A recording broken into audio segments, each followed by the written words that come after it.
এই রেসিপিটা দেখার পর তোমরা আর কোনোদিনও বাড়িতে বাসি ভাত ফেলে দেবে না। হ্যাঁ, ঠিকই শুনেছো, মাঝে মধ্যে অনেক সময় রান্না করা ভাত আমাদের বেঁচে যায় আর পরের দিন ঠিক কী করব বুঝতে পারি না।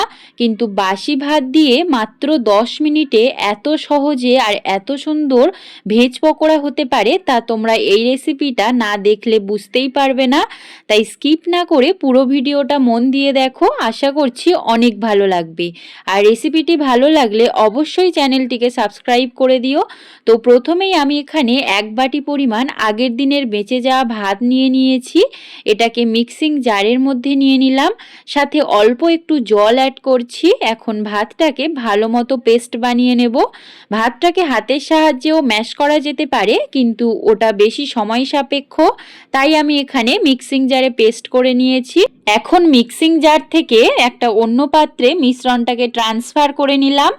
এর মধ্যে প্রথমেই পরিমাণ মতো লবণ, অল্প একটু হলুদ গুঁড়ো, হাফ চা চামচ মতো কাশ্মীরি লঙ্কার গুঁড়ো, হাফ চা চামচ জিরে গুঁড়ো, একটা ম্যাগি মশলা, আমি এখানে 1 প্যাকেট বাজারের ম্যাগি মশলা ইউজ করেছি, আর সবশেষে অল্প একটু আজওয়ানকে হাত দিয়ে ক্রাশ করে দিয়ে দিচ্ছি।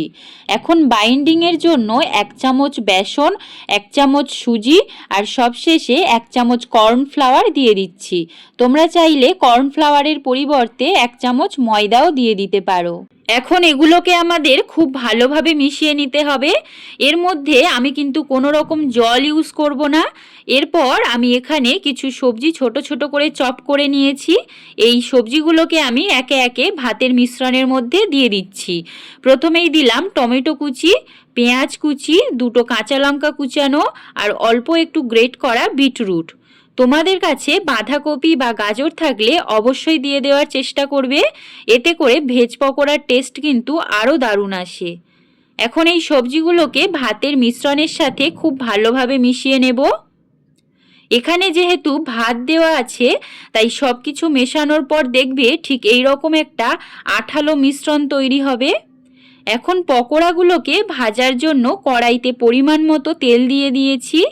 তেলটা মিডিয়াম গরম হয়ে যাওয়ার পর একে একে পকোড়াগুলো হাতের সাহায্যে ঠিক এইভাবে দিয়ে দেব। মিডিয়াম আঁচে এগুলোকে একদম ক্রিস্পি করে ভেজে নেব। আর পকোড়াগুলো দিয়ে সাথে সাথে উল্টাতে যাবে না। পকোড়ার একটা সাইড খুব ভালো মতো হওয়ার পর অন্য সাইড উল্টে দেবে। আর প্রথম ব্যাচের পকোড়াগুলো ভাজার পর দ্বিতীয় ব্যাচেও আমি একই প্রসেসে পকোড়াগুলো ভেজে নেব। তোমরা একবার হলেও বাড়িতে অবশ্যই এই পকোড়াটা বানিয়ে দেখো, খেতে কিন্তু ভীষণ ভালো হয়। আর পরিবারের সদস্যদের না বললে কেউ কিন্তু বুঝতেই পারবে না যে এটা ভাত দিয়ে বানানো হয়েছে। আর তোমরাই দেখে বলো পকোড়াগুলো দেখতে ঠিক কতটা সুন্দর লাগছে।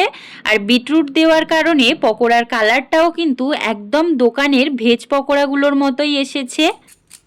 পকোড়ার শব্দটা শুনে আশা করছি বুঝতেই পারছো উপরটা ঠিক কতটা ক্রিস্পি হয়েছে আর ভিতরটা কিন্তু ততটাই সফট হয়েছে।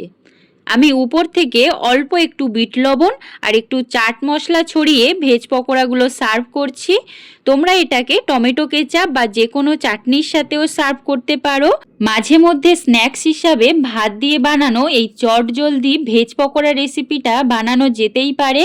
তাছাড়া মাত্র 10 মিনিটে কিন্তু এটা রেডি হয়ে যায়। তো আশা করছি আমার এই সিম্পল রেসিপিটা তোমাদের কাছে অনেক ভালো লেগেছে।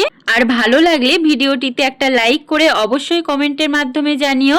ফিরে আসছি আবার নতুন কোনো ইন্টারেস্টিং রেসিপির সাথে। ততক্ষণ পর্যন্ত সবাই ভালো থেকো, সুস্থ থেকো, টাটা।